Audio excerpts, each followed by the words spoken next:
Allez, bonsoir à toutes et à tous, Brouchim Habayim, c'est un plaisir de vous retrouver. Kol HaKavod, je suis très fier de vous, je suis très fier de nous. Voilà, on s'approche, j'ai pas envie de dire avec enthousiasme, mais avec enthousiasme de la fin des vacances. Et on a réussi, Baruch Hashem, à maintenir le cours malgré toute la période de vacances, où les gens sont venus, partis. On a tenu bon, et sachez que c'est grâce à vous que moi aussi j'ai tenu bon. J'ai essayé d'organiser mes vacances autour du shiur, je vous dis la vérité, ça n'a pas été évident. Essayer de me libérer avant, de me libérer après pour ne pas toucher ce lundi. Et bon, au Hachem, c'est grâce à vous parce que vous étiez là tout le temps.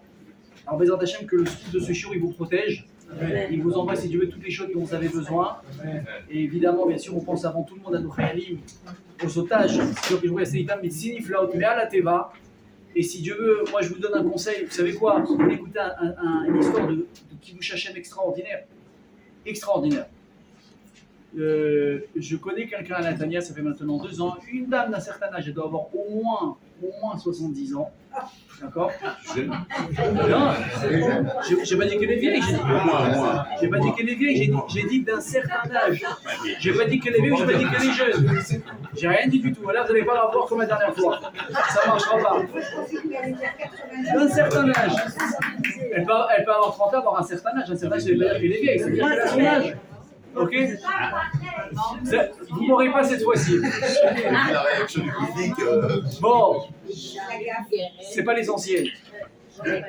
Elle a au moins 70 ans, je pense. Et pourquoi, vous allez comprendre pourquoi je dis un certain âge de 70 ans, c'est pas parce que c'est âgé. C'est parce que 70 ans d'habitude, c'est très dur à déraciner. Là-dessus, on est tous d'accord. Bon, ok, vous voyez, déjà, on vous entend moins, c'est un bon signe. 70 ans d'habitude, c'est déjà très long. Et sachez qu'à à 70 ans, ça s'appelle un certain âge. Pourquoi? Parce que normalement, en moyenne, une personne, s'il arrive à 70 ans, c'est déjà beaucoup. Ah bon? Oui. Bien sûr. Regardez dans le Teilim, Sheshim Shana, Vim Bikvorot, Shemonim Shana. Et si on arrive à 80, c'est beaucoup. Ok? Donc 70 ans, mesdames. Donc 70 ans, c'est déjà pas mal. Et cette dame, bon, c'est une dame qui a de la émouna, elle a du bitachon à Hachem, de ce que j'ai vu. Et aujourd'hui, j'ai croisé sa fille. Et je sais pas comme ça pour lui parler, je lui ai dit comment ça va la rabbinite? Elle n'est pas rabbinite, elle n'est pas très religieuse, mais ça m'est sorti comme ça, la rabbinite. Et là, elle me dit si tu voyais ma mère, maintenant tu l'appellerais la rabbinite. Je dis pourquoi? Qu'est-ce qui s'est passé? Qu'est-ce qu'elle me dit? Elle me dit ma mère, elle a pris sur elle la semaine dernière de se couvrir la tête, chose qu'elle n'a jamais faite depuis le début de son mariage à l'âge de ses 20 ans. Elle a plus de 70 ans. J'ai écouté, j'étais pas sûr d'avoir compris. Je dis attends, répète. Ta mère, elle s'est mariée à l'âge de 20-25 ans. Ça fait plus de 40 ans. Elle vit comme ça. Donc pantalon, la tête, la tête, c'est quelque chose qui est difficile. Vous le savez, mesdames, je vais vous expliquer. Les cheveux pour une femme, c'est peut-être ce qu'il y a de plus difficile à couvrir.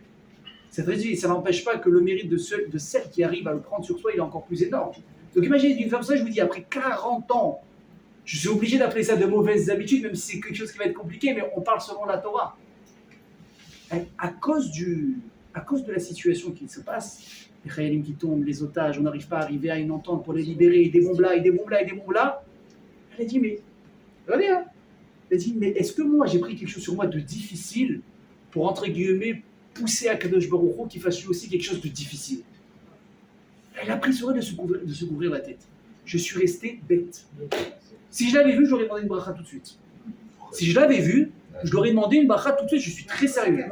Mamash, alors Bezrat, je vous dis, il faut être conscient que dans des moments qui sont comme ça, tendus, on ne sait pas si on est entre la Midat Adin et la Midat Arachamim. On ne sait pas si dans les temps de miséricorde ou de miséricorde ou de din. Sachez que chaque maasé, chaque acte qu'on va faire en plus pour Akadosh Baruch Hu, ça peut changer toute la donne.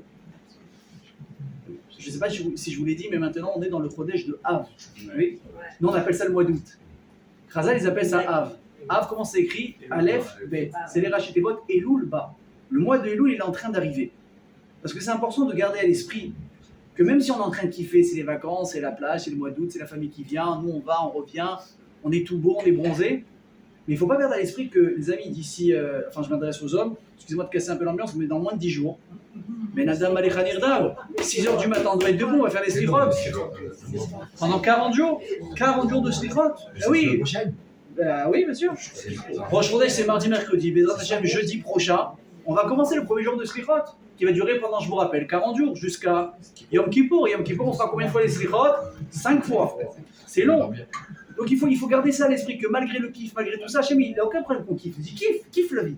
Mais ne perds jamais à l'esprit que moi, je dois faire partie intégrante de ta vie, peu importe la période, peu importe les moments. Alors imaginez, encore une fois, quand je vous répète, quand on est dans des moments comme ça de difficulté, où on sent qu'on est vraiment entre le marteau et l'enclume, imaginez qu'un maasé, un acte de tsniout, un acte de chizouk, shmirat hanaim, de tfila, de tzitzi, de tfilin, de prendre sur soi quelque chose en plus, ça peut tout faire balancer.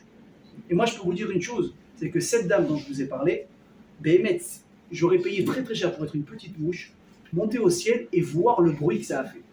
Parce que c'est certain que ça a fait du bruit. C'est certain qu'au bout de 40 ans, une personne qui dit à partir de maintenant je me couvre la tête, c'est quelque chose peut-être qu'Hachem il a attendu toute sa vie que cette femme elle ait ce déclic-là. Donc Bezrat Hachem, que ça nous renforce à nous et que ça protège l'Israël. Amen, Kenny Ratzon. Amen. Alors si tu veux, Bezrat Hachem, le cours de ce soir, il va être un petit peu particulier. Et ce soir, on va parler Bezrat Hachem d'un sujet. Je ne sais pas si on a l'habitude de l'aborder. Évidemment, je vais le faire avec beaucoup de précaution parce que ce sont des notions qui nous dépassent énormément à tous. Je pense quand même que plus grand, à part peut-être les plus grands des Mekoubalim qui ont des notions de Kabbale, peut-être qu'eux, ils peuvent connaître un petit peu de ce qui se passe, mais même ça, c'est très flou. On va parler, Bezrat Hachem, de l'existence du Olam Haba, l'existence du monde futur. Alors moi, je vous pose la question, elle est très très simple. On a tous, Baruch Hachem, grandi. On a tous appris depuis le biberon que il y a le monde ici-bas, et après 120 ans, à un certain âge, on va accéder au monde futur. Alors, on nous l'a tous raconté, n'est-ce pas? La question c'est, est-ce que quelqu'un est parti voir un jour pour me dire que ça existe ou pas? Hein, c'est comme il y a un jour une personne qui est partie voir Rabbi David Pinto, notre maître, cher Gojbourou, Israël avec Lotav, Shonotav, Bani Aimim, Amen. Il lui a dit, il était comme ça, il était très énervé, il a dit, j'ai plein de questions sur la religion, sur Dieu, sur Hachem, la Shoah, les malheurs, les ci, les ça, il a commencé à le canarder de questions. Alors Rav lui a dit, tu sais, tu poses des questions qui sont très dures à répondre. Et le seul qui peut répondre, c'est qui? C'est Dieu. Il a dit, mais non, moi je suis pas Dieu. Il a dit, mais non, si tu veux poser une question à Gojbourou, il n'y a qu'une seule manière, il faut aller en haut. Il lui dit, alors si tu veux maintenant, je peux faire des schémotes et des caméas et des trucs. Je peux te faire monter. Par contre, le retour, je ne garantis pas. Il dit, parce que tous ceux qui montent en général, ils ont un peu de mal à redescendre. Donc il y a des choses qu'il faut laisser là-haut. Alors du fait que ceux qui montent en général ne redescendent pas, comment est-ce qu'on sait que l'Olam Haba, le Gan Eden, il existe? Et je vais vous dire mieux que ça. Non, mais je vais vous dire mieux que ça. Non, mais il y a des moments où il faut être capable, entre guillemets, de donner un petit peu à manger à sa émouna. Parce que l'émouna, c'est important de l'avoir. Mais il y a des moments dans la vie, on est tellement éprouvé que même la émouna, la foi en Gojbourou, qu'est-ce qui se passe? Elle est ébranlée. Et si on n'a pas quelque chose, une donnée, une phrase à ce moment-là qui va sonner dans notre esprit pour qu'on puisse se rattraper, on risque de tomber. Et je vais vous dire, on va être obligé de croire qu'il y a un monde futur. Je vous cite la Gemara dans ma série de Brachot, on en avait parlé pendant, vous vous souvenez des cours qu'on avait fait pendant Tisha B'Av, avec les fameux Asara ou Gemalchut, les 10 martyrs.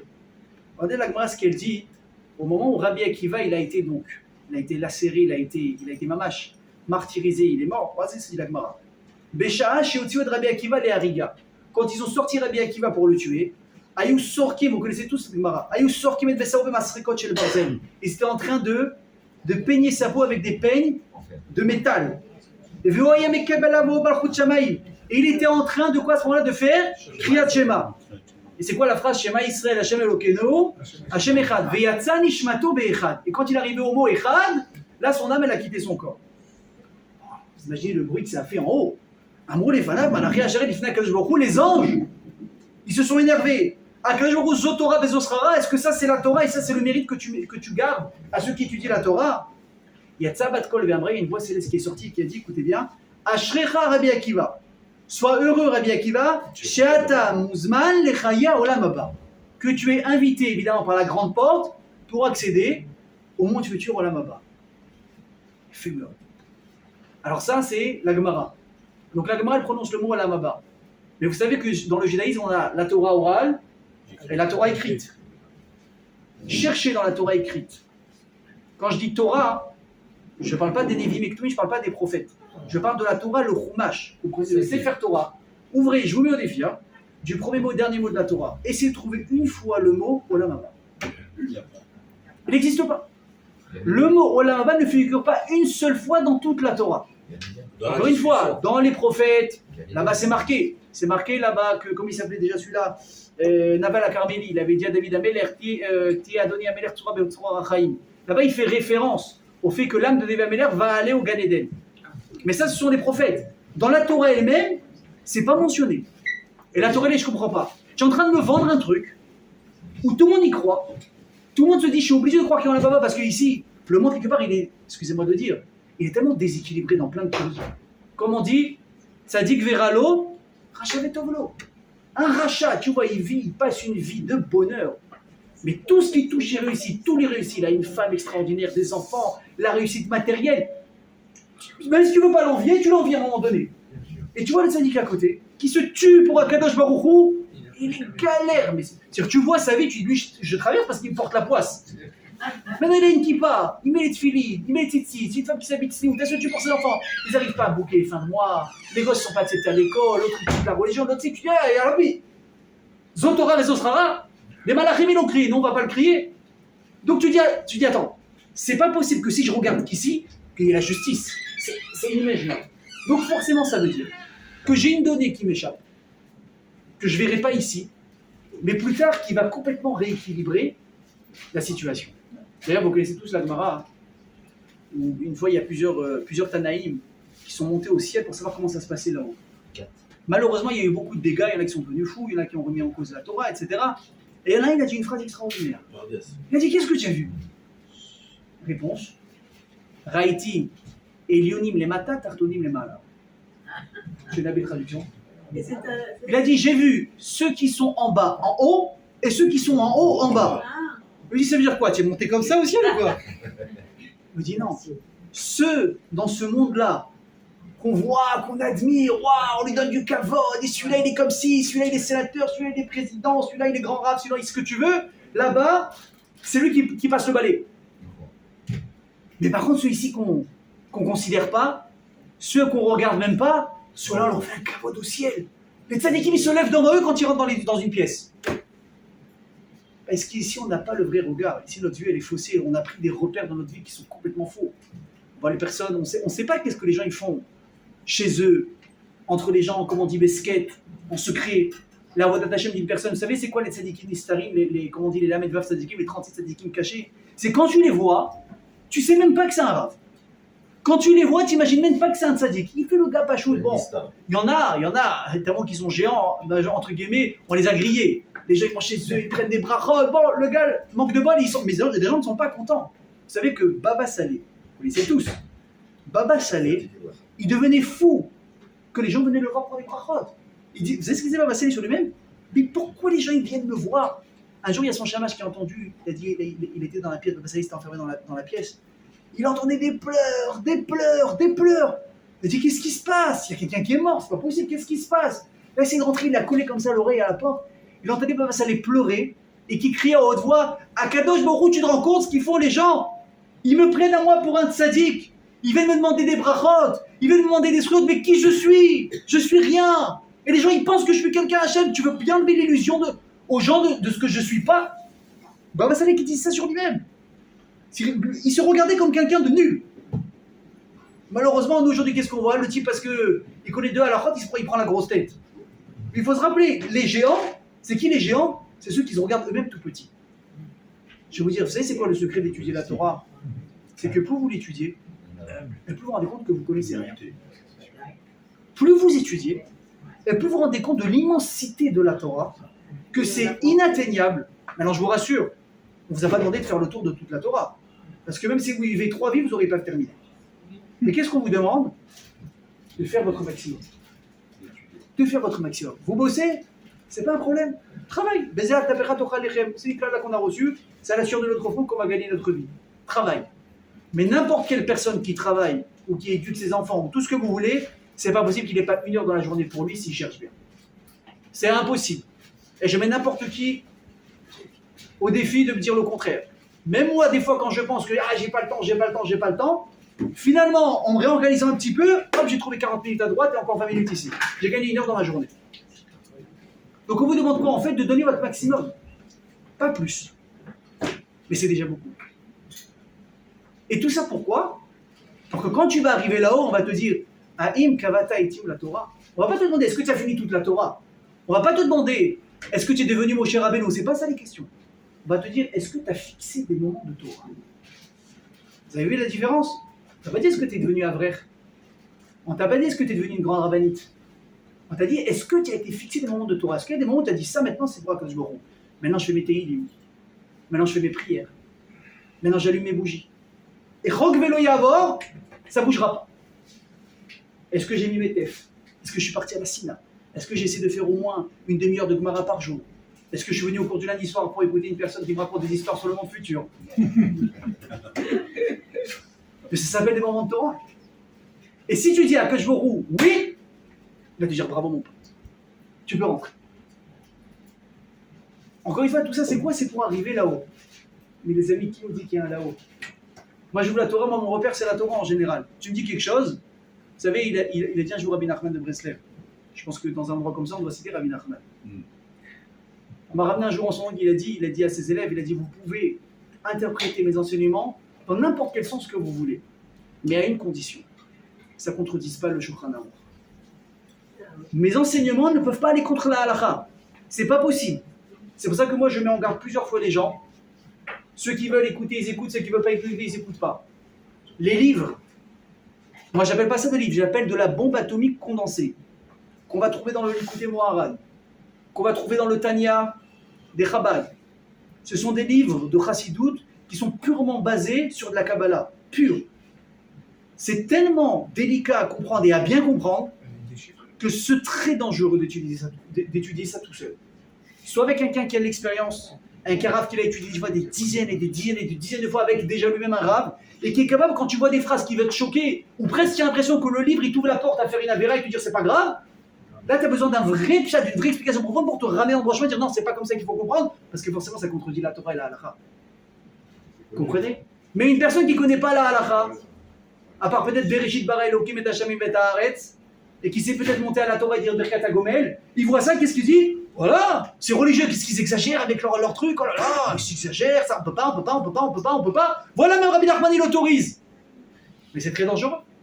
Parce que Rabbi Nachman, avant d'écrire le Likutei Moharan, le Admor HaZaken avant d'écrire le Tanya, mais ils ont mâché la Mishnah, la Gemara, le Shulchan Aruch, les Halachot, des dizaines de fois. Ils jonglaient avec. Et une fois qu'ils avaient tout ça en main, ils sont passés à un niveau au-dessus qui s'appelle la Kabbalah, et ils se sont amusés à marquer des chidushim extraordinaires, mais évidemment en gardant ce bagage énorme déjà derrière. Donc il ne faut pas brûler les étapes. Vous comprenez? Encore une fois, Chazal ils disent quand même que chaque Neshama, elle est attirée par quelque chose en particulier par la Torah. Vous voyez, vous prenez une classe d'hommes ou de femmes, et je parle essentiellement des hommes parce que le Rio il est sur nous d'étudier la Torah. Prenez des garçons, ils commencent à grandir. Tu vois, il y en a qui adorent étudier une page de Gemara pendant 3 mois la même page. Et je peux vous dire qu'on peut rester même 1 an sur une page. Hein. C'est de la folie. Moi j'ai étudié avec des rabbanim. Écoutez bien ce que je vous dis. Une Mishnah, vous savez ce que c'est une Mishnah? Une Mishnah, on est resté 1 mois. Et je ne me rappelle pas de tout ce qu'on a dit, mais je me rappelle qu'on est resté 1 mois. C'était il y a 15 ans de ça. 15 ans. Le type, un Talmid Chacham, un tueur à gages. Il nous a laissé 1 mois sur la Mishnah. Dès qu'on avançait, il nous montrait qu'on n'avait pas compris. Et il ramenait, comment on dit, Shivim Panim la Torah. Il y a 70 facettes pour comprendre la Torah. Ça ne s'arrête pas. J'ai découvert, j'ai dit, c'est pas possible. Si j'avais pas vécu ça, jamais j'aurais imaginé que c'était possible. Et ça, c'est un niveau d'un gamin de 15 ans. Imaginez des géants, ce que ça donne. Donc, tu vas voir qu'il y a des gens qui vont adorer rester 1 mois, 2 mois, 3 mois sur la même page. L'autre, il va te dire, attends, t'es gentil. Je sais qu'il y a 70 facettes à la Torah. Mais bon, donne-moi à manger. Il faut que j'attende la page à un moment donné. Je suis en train de m'endormir. Je peux plus l'avoir en peinture, cette page. C'est l'autre qui va dire la vérité, la Gemara, c'est bien. Je fais 1 heure de Gemara par jour. Mais moi, j'aime c'est la halakha. Dis-moi le Chot Shabbat, Bassar Bechala, je fais à la maison, la poêle, la fourchette. Le truc, qu'est-ce qui s'est passé? Il a de la Kapnerot, ça a sauté, le Masgan, le Goy Shabbat. Oui, non. Il y a un bagarre avec ça, les gens ils appellent. Oui, on a le droit de dire à un Goy Shabbat de faire ce qu'on veut. Oh, bon. Les gens ne connaissent pas, ils ont mélangé toutes les halakhot. Donc non, moi j'en ai marre d'appeler toujours le Rav. En plus, Shabbat, je ne peux pas l'appeler parce que c'est compliqué. Même si j'appelle, je ne suis pas sûr qu'il réponde. Donc je vais apprendre la halakha. Et l'autre, il va te dire la vérité, la Gemara, j'aime bien, la halakha, j'aime bien. Mais moi, la Kabbalah, la Kabbale, quand je l'étudie, j'ai l'impression d'être Baba Salé. Ça me fait du bien. Moi, j'aime la Kabbale. Donc chacun, il a son truc. Et demandez, vous allez voir autour de vous. Chacun, c'est différent. La réponse c'est vrai. Chaque Neshama, elle a une attirance particulière envers une partie de la Torah en particulier. Mais ça n'empêche pas. Ça n'empêche pas qu'on a l'obligation de connaître les bases. Les bases, on est obligé. Ça, je vous dis, et je referme cette parenthèse avec ça, avant de toucher à des sfarim aussi puissants, je pense qu'aujourd'hui, les gens ne sont plus capables de distinguer les sfarim extraordinaires qui paraissent comme ça à la portée de tout le monde, alors que c'est, je vous répète, c'est de la bombe atomique condensée. Moi, ça m'est arrivé d'ouvrir quelques fois ces trucs, j'ai eu mal à la tête. Vous comprenez? Donc il faut faire attention. Bon, pour revenir à ce qu'on disait, les amis. Donc on dit qu'il y a un Olam Haba et un Olam Hazé. Je vais vous raconter une histoire. On raconte sur l'Admour Akodem de l'Admour précédent de le Rabbi Lubavitch qu'il avait été arrêté à un moment donné en Russie. Évidemment, encore une fois, pourquoi? Parce que tu étudies la Torah, parce que tu partages la Torah, etc. Il a été arrêté. On l'a mis en prison. On voulait le juger à mort. Alors juste que vous compreniez, hein. À l'époque, qui est-ce qu'il a arrêté? Ce sont des juifs qui étaient rentrés dans l'armée russe et qui avaient complètement retourné leur veste. C'est-à-dire des juifs, tzaïm, descendants de chassidim, des familles de chassidim. Et comme dans l'année de la Shoah, les capots, la même histoire. Ça s'est toujours répété comme ça. Ils sont venus, c'est eux qui ont arrêté le Hadmour pour le mettre en prison, c'est eux qui l'ont dénoncé. Et donc il y avait jugement sur jugement. Et à un moment donné, il y avait un des généraux là-bas, il en avait marre de voir la tête du Rav. Il a voulu lui faire peur, parce qu'il voyait qu'il était droit, qu'il n'avait pas peur. Il a sorti son arme, et il l'a pointé sur la tête. Il lui a dit, tu vas mourir, sale juif. Moi, déjà, sans pistolet, tribunal, déjà, je suis tremblant. Tu mets un pistolet, c'est fini. Tu fais Kaddish direct. Ça, c'est moi. Comment il a réagi, le Hadmour? Si déjà il était droit, il s'est redressé encore plus. Il a regardé dans les yeux comme ça. Il lui a dit, tu sais là, pas ton pistolet, ton jouet. Tu sais à qui il peut faire peur? Écoutez la phrase. À une personne qui a plusieurs dieux et qui n'a qu'un seul monde. Mais ton jouet ne fait pas peur à une personne qui a deux mondes et un seul Dieu. Elle dit, même si tu décides de tirer maintenant, tu penses que quoi? Que c'est fini? Pour moi, tu penses que c'est fini? Moi, il y a un deuxième monde qui m'attend derrière. Mais imaginez, pour répondre comme ça avec autant d'audace, le travail qu'il faut fournir sur soi au quotidien pour être capable de vivre une sensation pareille au moment où quoi? Où tu es en danger de mort. Je vous donne un exemple. Vous connaissez toute la phrase Enrod Milevado? Ça veut dire quoi? Il n'y a pas d'autre que Dieu. Ok. Maintenant, moi, les gens, ils m'ont dit, tu dis cette phrase quand il y a un problème, bah d'où nous ces goûts-là, tu es sauvé de la galère. Mais alors, quand est-ce que vous m'avez dit ça à l'époque? Vous avez rigolé. J'avais 20 ans, 22 ans, je prenais l'avion pour aller à la yeshiva ou pour revenir de la yeshiva, et on avait tous les 3-4 kilos en trop. Donc, tu mets comme ça la valise sur le truc, et là tu vois 17, 18, 20, 22, et là tu passes à 25. Et là tu entends le Ah, et toi tu fais Ah quoi? Donc tu essayes de tricher un peu avec le pied, tu essayes de... Il y a même quelqu'un qui me dit, le gars il avait mis, écoutez bien, de l'hélium dans sa valise, pour là. Bon, il y avait des tralouettes extraordinaires en anglais, ouais, comme on dit. Et un jour, quelqu'un m'a dit, moi, quand je vais à l'aéroport, je dis Enrod Milevado, tout le temps, ça passe. Enrod Milevado, ça coûte 52 €, c'est déjà pas mal, l'excédent. C'est pas mal. J'ai dit, ok, je vais essayer. Le gars, il m'a dit, à chaque fois que j'arrive à l'aéroport, je dis ça marche. Je dis, attends, ça marche pour lui. Ça marche pour moi, il n'y a pas de raison. On est dans la même équipe. Et j'arrive à l'aéroport, je mets ma valise. Et là, l'hôtesse, déjà, elle commence à me dire, ah, on est en surpoids, machin. Je dis, bon, peut-être qu'elle va laisser passer de Riguera. Et là, elle me dit, bon, on fait quoi? On enlève, on paye? Je dis, bah, Enrod Milevado. Elle me dit, je comprends pas, quoi? Et je me dis, ah zut, ça marche pas. Elle me dit, bon, monsieur, vous dépêchez, il y a du monde derrière, soit vous payez, soit. Alors j'ai payé. Mais j'ai pas compris. J'ai dit, mais d'habitude, ça marche. Enfin, on m'a dit que ça marche dans tous les cas. Comment ça se fait que ça marche pas? J'ai été déçu. J'ai été découragé. Et on m'a expliqué. On m'a dit, tu sais quand est-ce que ça marche chez Nandi Levado? C'est quand tu es vraiment persuadé que ça marche. Pas c'est quand tu sors un joker quand tu es en galère de valise. C'est quand tu te persuades au jour le jour, dans n'importe quel moment, et tu te répètes peut-être ça 1000 fois par jour dans ton esprit, hey, Od Milevado. Et je ne vais pas rentrer dans les détails, mais voilà, il y a des années qui sont passées, peut-être que j'ai fait un peu de travail. Cette semaine, j'ai eu une galère, et je ne pensais pas m'en sortir, la vérité. Et j'ai levé les yeux et j'ai dit à Kosh Baruch Hu, tu sais très bien que l'homme a gagné les cases d'abord, j'ai rien fait pour mériter ça.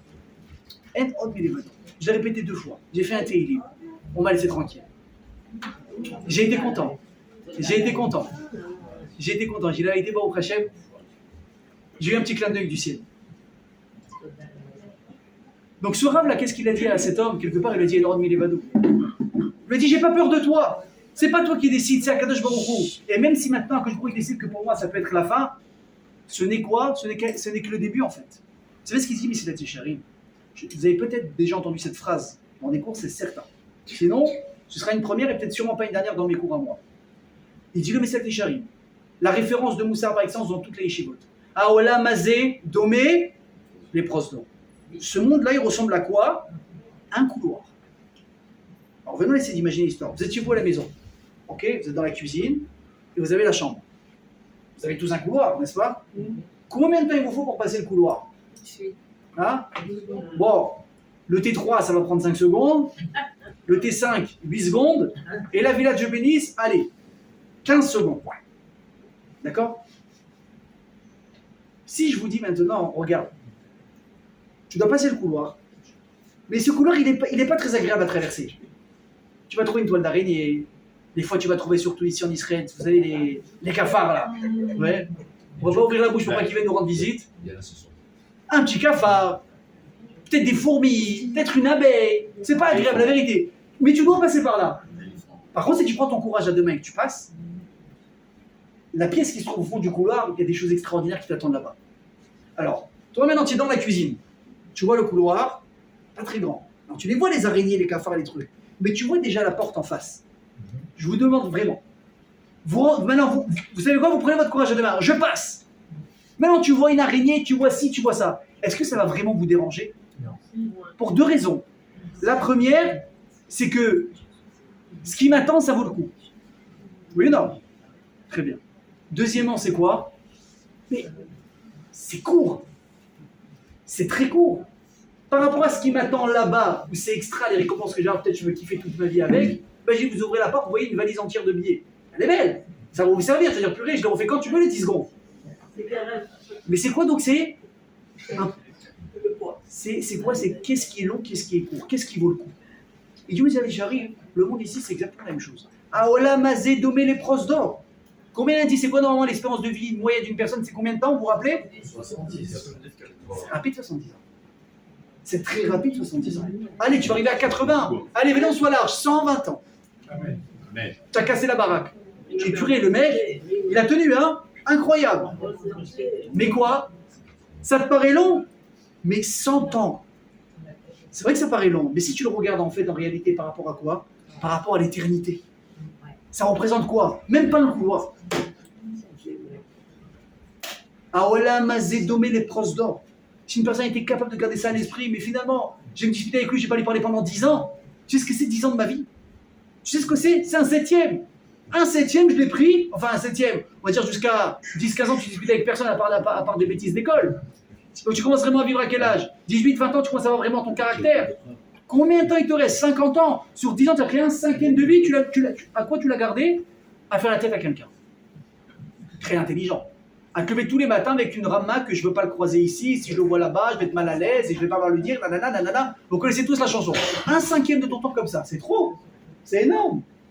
Mais comment tu arrives à retrouver ces proportions-là quand tu compares la vie avec l'éternité? Quand tu compares le Olam Hazé au Olam Haba. Vous comprenez comment on arrive à ce genre de réflexion? C'est extraordinaire ou pas? Alors venez maintenant, on va regarder quelque chose qui est intéressant. Chaque juif, il connaît Shema Israël, Hashem Elokeinu, Hashem Echad, n'est-ce pas? Ok. On a 3 parashiot, ce qu'on appelle les parashiot. On a Ve'ahavta, Ve'ayim Shamoa, Vayomer.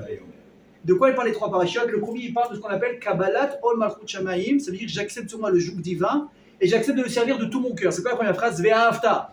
Et Hashem Elokecha, Bechol Evavecha, ou Bechol Nafshecha, ou Bechol Meodecha. Traduction. Traduction.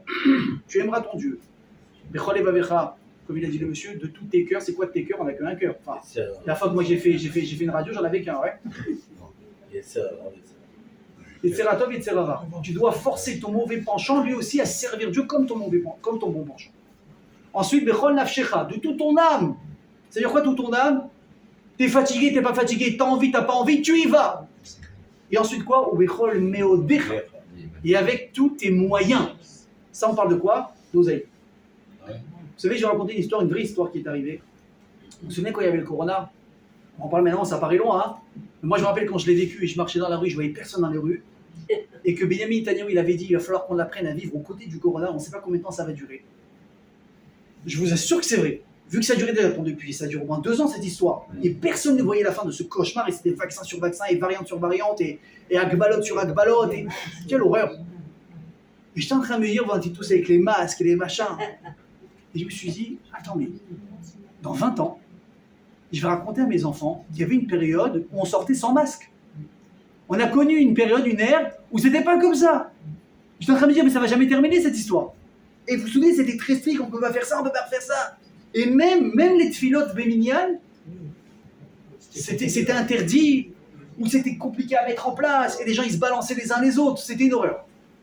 Et moi j'ai connu quelqu'un, où pour lui tu lui enlèves sa tfila béminiale, mais tu lui as enlevé sa vie. Il y a des gens comme ça. Il y a des gens comme ça, moi j'ai connu dans ma vie, où le type, le lendemain du mariage de ses enfants, c'est-à-dire que déjà ça fait 3 mois, il ne s'arrête pas dans les préparatifs, le stress, il dort pas. Finalement on passe la soirée, toute la pression elle redescend. Tu vas dormir en plus de ça à 3h30 du matin, une fois que tu as payé tout le monde, tu as fait les enveloppes, ouais, c'est la meilleure partie en général. Tu as tout payé, tu as tout arrangé, tu t'écroules littéralement sur ton lit, tu t'écroules, tu sais plus où tu habites, tu sais plus comment on t'appelle, comment tu t'appelles, et là d'un coup tu entends le réveil. Alors, il y a l'heure un peu tardive, l'heure normale et l'heure très tôt. Ce que j'appelle l'heure très tôt, c'est quoi? C'est le net. C'est au lever du soleil où il faut déjà faire la mida. Donc tu es debout au moins 1 heure avant. Ok? Donc ça nous donne à peu près, on va dire en gros en ce moment, c'est peut-être entre 5h30 et 6h du matin. Donc tu es debout à 5h du matin. Et tu es parti te coucher à 3h30. Faites le calcul combien de temps vous avez dormi, avec les 3-4 mois de retard de sommeil que vous avez déjà. Et les 100 000 shekels que vous avez mis sur la table la veille. Il y en a qui dorment pas, mais il y en a qui vont s'effondrer. Le café à un moment donné il fait plus d'effet, ça marche plus. Tu peux prendre le Red Bull, ça marchera pas. Donc le type il s'effondre, il entend le réveil. Maintenant, il veut se lever, mais il entend à côté sa femme. Elle fait des ronflements avec des schémas, des iroudis, mais elle est partie jusqu'à midi minimum. Et lui, il est comme ça, mort. Et tu vois, le type, il se lève, et il te dit, tu le vois au net le lendemain du mariage de ses enfants. C'est impossible, le gars, c'est un surhomme. Déjà que je me lève, Béminian, c'est déjà un S. Même si je vais à 9h chez les Chabad, on les bénit qu'ils soient là. Mais je me lève au net. Dans quel état il va être pour prier, le gars? Il est là. Mais on ne sait pas, il est là, il s'endort sur la chaise. Tu le vois prier. Tu le vois prier comme un lion. Il est là, il essaie de faire une prière des Kavanas, c'est Amida, c'est le même temps, tout est dedans. Il arrive à la maison après, la parole, tu ne lui parles pas pendant 24 heures. Parce que chez la parole, tu le vois pas. Il a le droit, le pauvre, ça y est, il a le droit. Mais comment il a fait? Parce que pour lui, c'est tellement travaillé que même s'il veut, son corps, il va se réveiller à sa place. Il va dire, toi, tu fais ce que tu veux, moi, j'y vais. Tu veux rester dans le corps va dire, moi, j'y vais tout seul. C'est une condition. Donc je vous parle de quelqu'un où toute sa vie c'est de Fila Bennett. Toute sa vie c'est de Fila Onet Sachaba. C'est dur. Mais non, il arrive, le corona, on te dit, il n'y a plus de Filot de Minyan. Tu me dis, mais tu veux me tuer? Il y a des gens, je vous dis, nous quand on parle des Asara ou Gemachou, des 10 martyrs, la Torah, les gens qui ont bravé les décrets pour faire la Torah, qu'est-ce qu'ils ont ces gens-là? Ça va, arrête-toi, ferme une Gemara, il va rien se passer. Mais le gars il vit tellement Torah, tu lui enlèves la Torah, il meurt. Il n'a pas d'oxygène, il faut comprendre. Quelqu'un qui étudie quand il n'a pas de Torah, il n'est pas bien. Vous le voyez, il est complètement perturbé.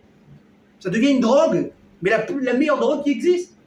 Donc le gars, il a tellement travaillé sa tefila qu'il dit, mais moi, je peux pas prier à la maison, c'est pas possible. C'est pas possible. Moi, j'ai connu quelqu'un pendant le corona, il était malade. Et quand je me dis malade, il a failli passer. Vraiment. Et c'est un type aussi qui se levait honnête. Bon, vous avez compris, c'est déjà un petit peu exceptionnel. Il était hospitalisé à la maison. D'accord? Ça a duré au moins 3 semaines, son état où il était lamentable. Il a payé des gens, écoutez bien ce que je vous dis, pour le prendre. Il n'arrivait même pas à s'asseoir. Pour le prendre, le lever. Maintenant, tous les mikvés, ils étaient fermés. Lui, il avait son mikvé privé. Pour le tremper au mikvé, l'asseoir, lui mettre les téfilines et qu'il puisse prier au netz. Ah, mais vous avez compris le niveau. Je vous dis que le gars, quand il rentrait chez lui, il était allongé, il était entre la vie et la mort. Netz, mikvé, il ne pouvait pas faire sans ça, c'est pas possible. C'est un niveau qui n'est pas possible. Donc maintenant, on redescend d'un niveau. Le gars, peut-être pas mikvé, machin, rue, maintenant le gars, il est en bonne santé. Tu m'enlèves mes feuilles, je ne suis pas capable. Le gars, qu'est-ce qu'il a dit? Il dit à ses enfants, sa famille, ces gens, déjà, c'est une grande famille, plus 2-3 voisins. On a le miklat en bas. Comment on dit le miklat en français? La chambre froide. L'abri, bravo. Malheureusement, dans ces temps-là, je ne peux même pas traduire le miklat. J'espère que vous savez ce que c'est un miklat aujourd'hui. Malheureusement, on le sait. Ok. Le frigo. Je vois que vous n'avez pas dit la mort, tout va bien. Non, mais c'est presque. Ok. Donc le gars, il a dit, regardez, on a un miklat en bas.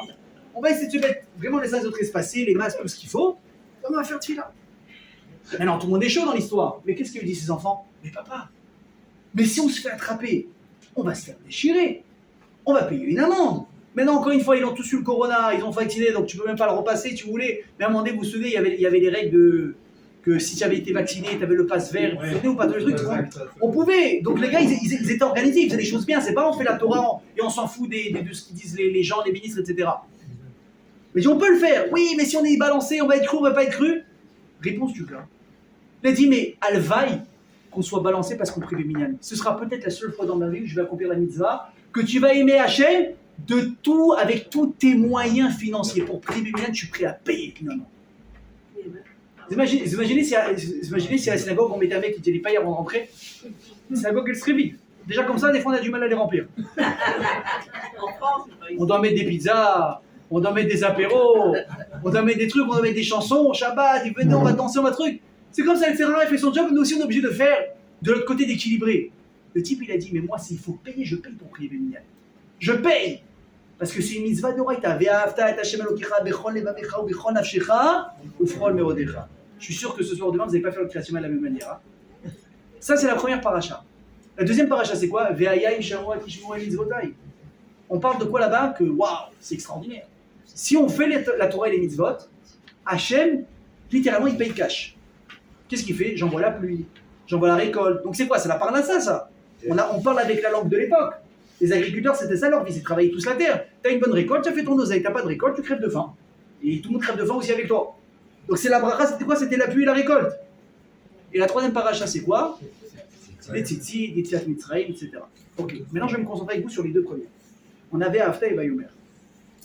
Si tu remarques bien, Veaya, bravo. Oh là là, est-ce qu'il est réactif, Benjamin? Qui suit. Pour de bon, hein. Les autres ont pas. Et regardez qu'est-ce qu'il y a marqué. Veaya Mshamoti Shmuta Shanochim Setrayom Leava, et Hashem Kifon Lordo Befanachem, Benatatim et Sechem, Beito Yero Malkosh, Veasafta, Deganecha, Vitiroshicha, Vitzarecha. Vous et ça, tu dis une bracha extraordinaire. D'ailleurs, on l'a lu la semaine dernière, n'est-ce pas? Les gens se sont battus pour l'acheter, pour monter. C'est une bracha extraordinaire à la Torah. Juste, j'ouvre une parenthèse, hein. Vraiment une petite parenthèse. Nous, on est Sfarad, on est des bons Sfaradim, on croit dans tout ça. On croit dans tout ça, que celui qui monte avec la brachot, vous voulez la bracha, je vous donne vraiment un conseil. Si vous voulez la bracha, c'est plus important de ne pas faire d'histoire que de monter à la Torah. Vous voyez des fois, alors si on vend la mitzvah, bon, le type va être content, il a acheté, il va monter. Des fois, on distribue les mitzvot. Même ces genres de mitzvot, on les distribue. Et les gens, ils se vexent, pourquoi lui et pas moi, et c'est une mitzvah, et je voulais, j'ai demandé. Et les gars, ils font un balagan. Sachez que si finalement, tu as retourné la synagogue, tu as rendu fou le rav, le responsable, tu as vexé 5 personnes au passage et tu t'énerves Shabbat, comment dit la Gemara, Yatza sera robé, c'est bon. Ce que tu as gagné, tu l'as perdu. Il y a des manières de faire. Des manières qui sont plus importantes pour monter à la Torah, c'est de garder une manière de se conduire et de parler. D'accord? Donc quand tu vois les brachot dans le créatif, c'est incroyable. Le type, il prend 1 tonne. Mais venez, on lit entre les lignes, qu'est-ce qui est pas écrit? C'est pas marqué une fois le sachar des mitzvot. Là-haut, qu'est-ce qui a marqué? Tout en bas. Donc tu fais les mitzvot ve'afta Hashem Elokecha, ve'yam shamua tishmeu. Et c'est quoi la récompense? Tu vas avoir de l'oseille. Tu vas avoir de la parnassa, tu vas avoir à manger, tu vas bien manger, tu vas peser 100 kilos, et tout va aller bien. Et c'est super. Tu dis, attends, or c'est que ça. C'est juste pour manger des fricassés en réalité, les mitzvot. Et si moi je veux gagner là-haut, comment je fais? La Torah te dit, bah mon pote, de ce qu'on voit en tout cas, il n'y a rien marqué. C'est un truc de fou, je dis. Vous commencez à éplucher, vous dites, c'est pas possible. Comment dire, à écart, à servir assez, faire l'essentiel, il manque du livre.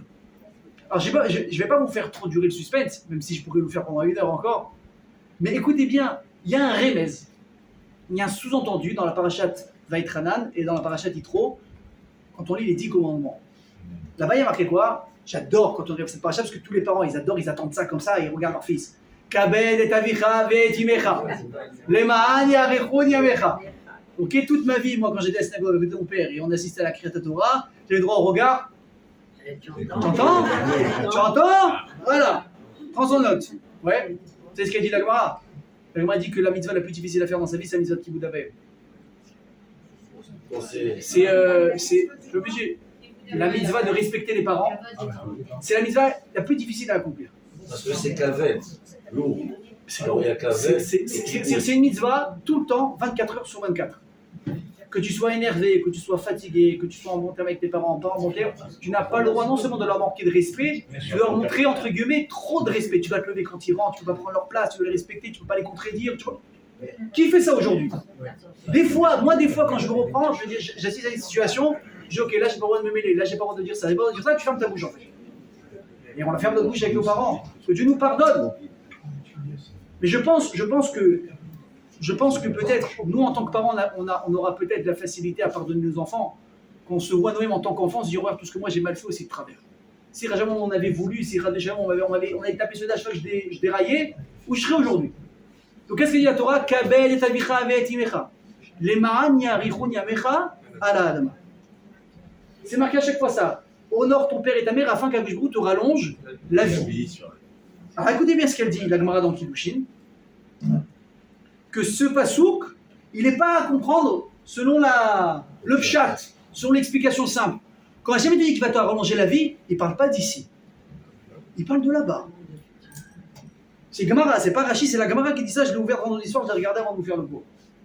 Et pourquoi? Il t'explique Razal. C'est parce que si Hachem te fait une bracha, il est obligé que la bracha soit bonne dans tous les sens. Ça veut dire, imaginez, vous prenez une personne, il va avoir la Arichut Yamim. Le mec, il va avoir la longévité. On appelle ça la longévité. Vous voyez, je sentais qu'il y avait un bug. Excusez-moi, au bout de 14 ans d'Israël, des fois, il va avoir la longévité. Mais imaginez que ce type, il vit longtemps, mais il galère financièrement, ou il vit tellement longtemps que tous ses proches le quittent, et il se retrouve seul. Dites-moi, est-ce que c'est une bracha? Non. C'est pas une bracha. Des fois, moi j'ai vu des gens, malheureusement, mais moi je juge personne dans ce qu'ils disent, de comment ils souffrent, mais des fois il y a des gens malheureusement qui souffrent, et qu'est-ce qu'ils te disent? Mais vivre comme ça vaut pas le coup. Vivre comme ça jusqu'à 100 ans, ça vaut pas le coup, je veux pas. Je rentre pas dans le débat, c'est bien, c'est pas bien. C'est un exemple que je vous donne maintenant. C'est pas forcément une bracha. Alors quand Hachem il te dit, je vais te rallonger la vie, les ma'an yarichun yamecha, et que tu vas kiffer, il te dit, je parle de quoi? Il dit la Gemara, ba'olam shekulo tov, ba'kulam shekulo aror. Le monde qui est éternel, le monde qui est tout bon là-bas. Là-bas, il n'y a pas de mauvais. C'est là-bas que tu vas voir le paquet, Hachem va te récompenser. Waouh, Mazal Tov! On a trouvé un remez, un sous-entendu dans la Torah écrit que le monde futur, il existe. Il a fallu un cours, une Gemara, croire en ce qu'ils ont marqué les rabbanim, tout ça pour imaginer que... Vous imaginez demain de quoi on a l'air devant d'autres religions qui ne croient pas au monde futur, qui disent, moi je veux tout gagner ici parce que là-bas il y a rien d'autre. Et tu vois les juifs, oui, montre-moi une preuve, tu ouvres la Torah, il n'y a rien dedans. Alors un remez, alors mes amis, de deux choses l'une. Moi je vous pose la question. C'est quoi la fin qui a là Parce que c'est la Gemara qui le dit. On peut faire confiance sur la Gemara. Croyez-moi, moi je leur fais confiance, faites-moi confiance. Les Ma'aniru Yamecha, est-ce qu'on va dire que même dans l'Olam Haba c'est limité? Parce que si on entend bien les Ma'aniru Yamecha, ça veut dire que dans l'Olam Haba, il y a une limite. Non, C'est limité dans le sang. ça peut être limité, une certaine partie, il y a plus long, encore plus long. Alors je vais vous dire. Alors on aurait pensé que les Ma'aniru Yamecha, à la Adama, ici, Alors il y a par Choliot. rapport à ce monde, Alors, je vais essayer de vous par donner rapport au kibbutz des parents, Je vais vous donner peut-être un élément de réponse, encore une fois. C'est des choses, comme je vous ai dit au début du cours, ce sont des notions qui nous dépassent énormément. Donc on ne peut pas rentrer dans les détails, mais peut-être ce que je vais vous dire comme ça, à chaud. Quand on monte là-haut, très souvent on est amené à redescendre. Et sachez une chose, quand vous ouvrez un peu de livre, il y a marqué que là-bas, la Neshama, elle ne veut pas redescendre. La Neshama d'une personne, on est tous là aujourd'hui, à la base on ne voulait pas du tout. La Neshama, elle dit, tu n'as pas le choix, il faut que tu répares les bêtises que tu as fait. Donc tu dois descendre. D'accord? Donc c'est possible, je dis bien possible, que peut-être grâce aux méthodes qu'on a fait dans la vie précédente, on a eu peut-être eu plus droit de rester en haut avant de redescendre à nouveau, etc., etc. Alors, est-ce que c'est possible J'ouvre comme ça. Dernière question, allez-y. Est-ce que c'est possible de dire que, par exemple, des morts, ce dernier pogrom, par exemple, en fait, Hachem, il a fait ça pour qu'il brûle d'autres morts. Je vais vous dire quelque chose. J'ai entendu une histoire pour répondre à la dame, on va continuer avec ça. J'ai entendu une histoire avec le Yenouka. Vous connaissez le Yenouka? Oui. Un grand rave qui a à peu près 33-34 ans, il est proclamé par tout le monde comme le génie de la génération. Vous voyez, tous les grands, ils vont le voir pour des brachot. Ils sont en extase de la connaissance qu'il a, c'est illimité. Et il y a eu malheureusement un drame il n'y a pas très longtemps, il y a un enfant très jeune qui est parti, un Français, j'ai oublié son nom. Et la vidéo, elle a fait le tour d'Internet, Torah Box, ils l'ont publié, etc. Et vous voyez le père, il parle pendant les Shiva, Le petit jeune de 8 ans. voilà, de 8 ans, 7-8 ans. Et le père, il parle, il a dit, le Yenouka m'a dit. Il a dit, je vais demander, il dit, voilà, tu me donnes pas une réponse un minimum, je ne vais pas tenir. Car que je nous protège de ces missionnaires et de ces sarotes. Il lui a dit, ça veut dire quoi ça? Il prend un gosse de 8 ans, qu'est-ce qu'il a fait le petit? Qu'est-ce que nous on a fait? Qu'est-ce qu'il a répondu le Yenouka? Encore une fois, je vous dis, ne posez pas trop de questions, j'ai pas les réponses. Non, écoutez la réponse qu'il a dit. Il ne faut pas poser de questions sur ce que je vais vous dire parce que même moi, j'ai pas tout compris. On fait confiance au géant. Qu'est-ce qu'il a dit? Akadosh Baruch Hu, il a appelé parce qu'il a besoin de lui pour construire le Beth Amikdash là-haut. Et qu'est-ce qu'il a dit le père? Et je finis avec ça.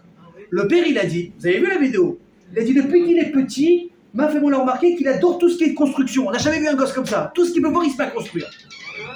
Vous imaginez comment la neshama des fois, elle se traduit à travers son vécu dans le monde avec des trucs.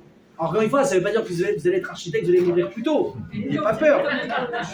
Vous avez compris. Il était aussi obsédé par le Mashiach, bravo de le rappeler. Il parlait tout le temps du Mashiach, le petit. Maman, quand est-ce que le Mashiach, la Yeshua, la Géoula? Donc, encore une fois, je vous l'ai déjà dit, et avec ça on va terminer cette parenthèse. Je vous l'ai déjà dit, que quand on est là, malheureusement, 70 ans, 80, 100 ans, 120 ans, sur un monde qui dure 6000 ans, on ne peut pas espérer comprendre le monde, c'est pas possible. Le seul qui peut comprendre, c'est celui qui a toute l'histoire déroulée devant lui d'un bout à l'autre, et le seul c'est Akadosh Baruch Hu, et qui voit tous les tenants et les aboutissants. Dans le Talmud, on s'est toujours fait, et après tu comprendras. Oui, mais c'est pas sûr que tu comprendras à la fin.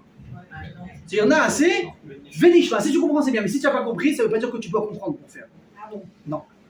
Parce qu'il y a beaucoup de choses qu'on ne comprend pas. Et malheureusement, on a l'obligation de le faire. Ok? Je referme la parenthèse. Donc, qu'est-ce qu'on voit ici, mes amis? Que dans la Torah, on voit, donc on a dit, une espèce de remèze qui fait en sorte que on va avoir peut-être là-haut quelque chose. Donc on a dit, soit tu le dis, tu le penses, soit si c'est pas clair, tu le dis pas du tout. Et maintenant, je vais attirer votre attention sur un autre point. Regardez la différence de texte dans le schéma Israël. Le premier, il parle quoi? Ve'ahavta. C'est quoi? C'est singulier. Singulier. Ve'ahavta. Et Hashem Elokecha. Tu aimeras ton Dieu, etc., etc. Et quand tu passes à la deuxième paracha, qu'est-ce qu'on parle? Ve'aya. Im shamua tishmeu. Et on s'est mis à parler à quoi? Au pluriel. Donc quoi, on parle plus à la même personne? Au début, on parlait qu'à toi, maintenant on parle à tout le monde. Pourquoi tu me fais des feintes comme ça? Alors il y a des grands rabbinim qui ont vu cette question et ils sont venus donner une réponse. Parce que je vais vous dire quelque chose, hein. Si moi je suis les règles de la Torah, normalement j'accomplis la Torah, je suis blindé. J'accomplis la Torah, tout me réussit. Donc ça voudrait dire normalement que quoi? Que le religieux, le rabbin, c'est ce que tu veux, il est censé tout lui réussir. Et pourtant, la réalité, c'est complètement l'inverse. C'est pas parce que tu fais la Torah que tu réussis. C'est pas parce que tu fais la Torah que tu es épargné. Et encore une fois, comme on l'a dit, c'est pire.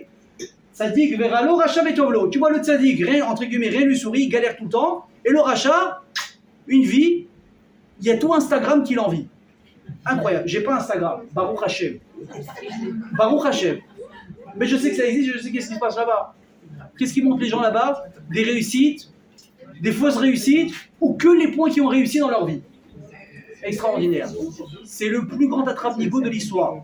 Vous vous rappelez, avant l'attrape-nigo, vous mettiez 1 franc, 2 francs, il y avait la machine pour prendre la peluche, ça marchait jamais.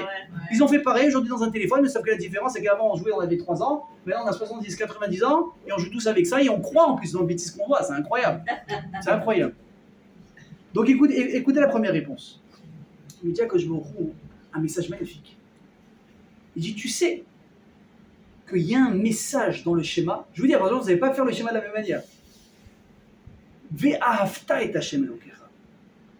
Quand une personne, elle fait ses mitzvot, Et ensuite quoi? Ve'ayem shamua tishmeu. Et que les mitzvot finalement elles vont être faites en groupe. Ça veut dire que tout l'homme Israël se rassemble pour faire la Avodat Hashem d'une seule voix, comme un seul homme, comme un seul cœur, comme au Maman d'Arsinaï.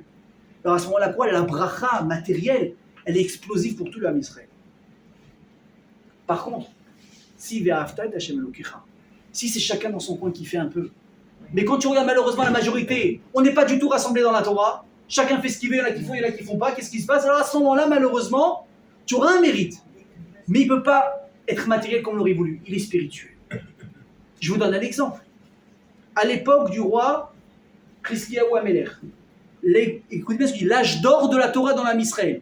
Vous connaissez tout ça, Gemara qui dit que les enfants les plus petits de Jérusalem, ils connaissaient les halachot les plus compliqués de la Torah qui concernent ilchot, touma, vetara, pureté et impureté. C'est les plus difficiles à savoir. Les enfants qui jouaient au foot, tu l'interrogeais, ils te répondaient gratos. Tac, tac, tac. On raconte même que les gens à l'époque, les goïms, ils venaient, écoutez bien ce que je vous dis. C'est le Rav qui nous racontait ça pendant Tisha B'Av.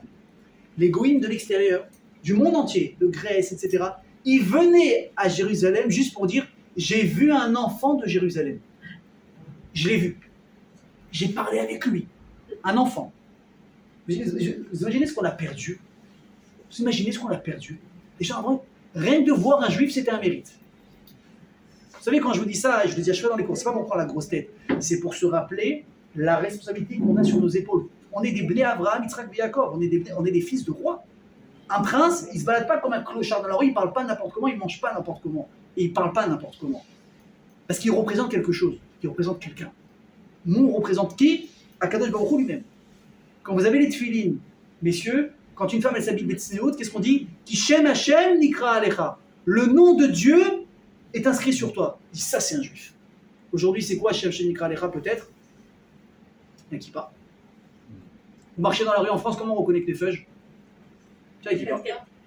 Les femmes, comment on reconnaît? Elle a un foulard, elle a une perruque, quand il fait 40 degrés, elle a une perruque. Je dis pourquoi? C'est incroyable. Shem Hashem Nikra Lecha, dit ça c'est un juif. Aujourd'hui on le dit avec dédain. Avant c'était waouh, ça c'est un juif. À l'époque de Hiskiyahu Amelech, vous connaissez tous l'histoire qui s'est passée quand il est devenu le général Sancheriv. Il a assiégé Jérusalem, il a voulu détruire Jérusalem avec une armée, des milliers de soldats. Il y avait la Balki, le roi Hiskiyahu Amelech. Il a vu qu'il était entouré de tous les côtés. Il est parti là que je regarde Hachem. Moi, je suis pas un combattant. Moi, je peux pas prendre les armes et me battre contre des milliers de personnes là maintenant. Voire peut-être des millions. Tu sais ce qu'on fait? Moi, maintenant, je vais dormir. Et toi, tu fais la guerre. Qu'est-ce qu'il dit, mon ami? Hiskiyahu Amelech, il est parti dormir. Le lendemain, il s'est levé. Tous les ennemis étaient tués par terre. Hachem, il a envoyé un malach, il a tué tout le monde. La famille de Saint-Tréry. Le Bézrat Hachem, c'est ce qui va arriver avec nous. Amen. Amen. Mais ça dépend de quoi? De combien il y a de Torah dans l'Israël? Combien d'efforts, vous savez ce qu'on a dit au début du cours? Combien d'efforts chacun fait, les hommes comme les femmes? Les prières, on fait attention aux yeux, la tsniou, tu fais un effort. Tu donnes, tu fais descendre. Vous savez ce qu'on fait quand on fait une mitzvah? Tu donnes encore un peu de place à Hachem dans le monde. Alors quand il y a Hachem, il n'y a rien qui peut résister, c'est pas possible. Imaginez en plus si on arrive à faire descendre. Je vais tricher un peu. Parce qu'Hachem il est partout, mais imaginez parce que nous on est là. Bien sûr qu'il est partout. Mais je vais tricher exprès en disant que, imaginez, nous on est Eretz Israël, si on arrive à se renforcer dans la Torah, et on fait encore plus résider Hachem en Eretz Israël, qui est le centre du monde. Imaginez comment la bracha qu'on amène au monde, la protection qu'on amène chez les Juifs dans le monde entier. C'est extraordinaire.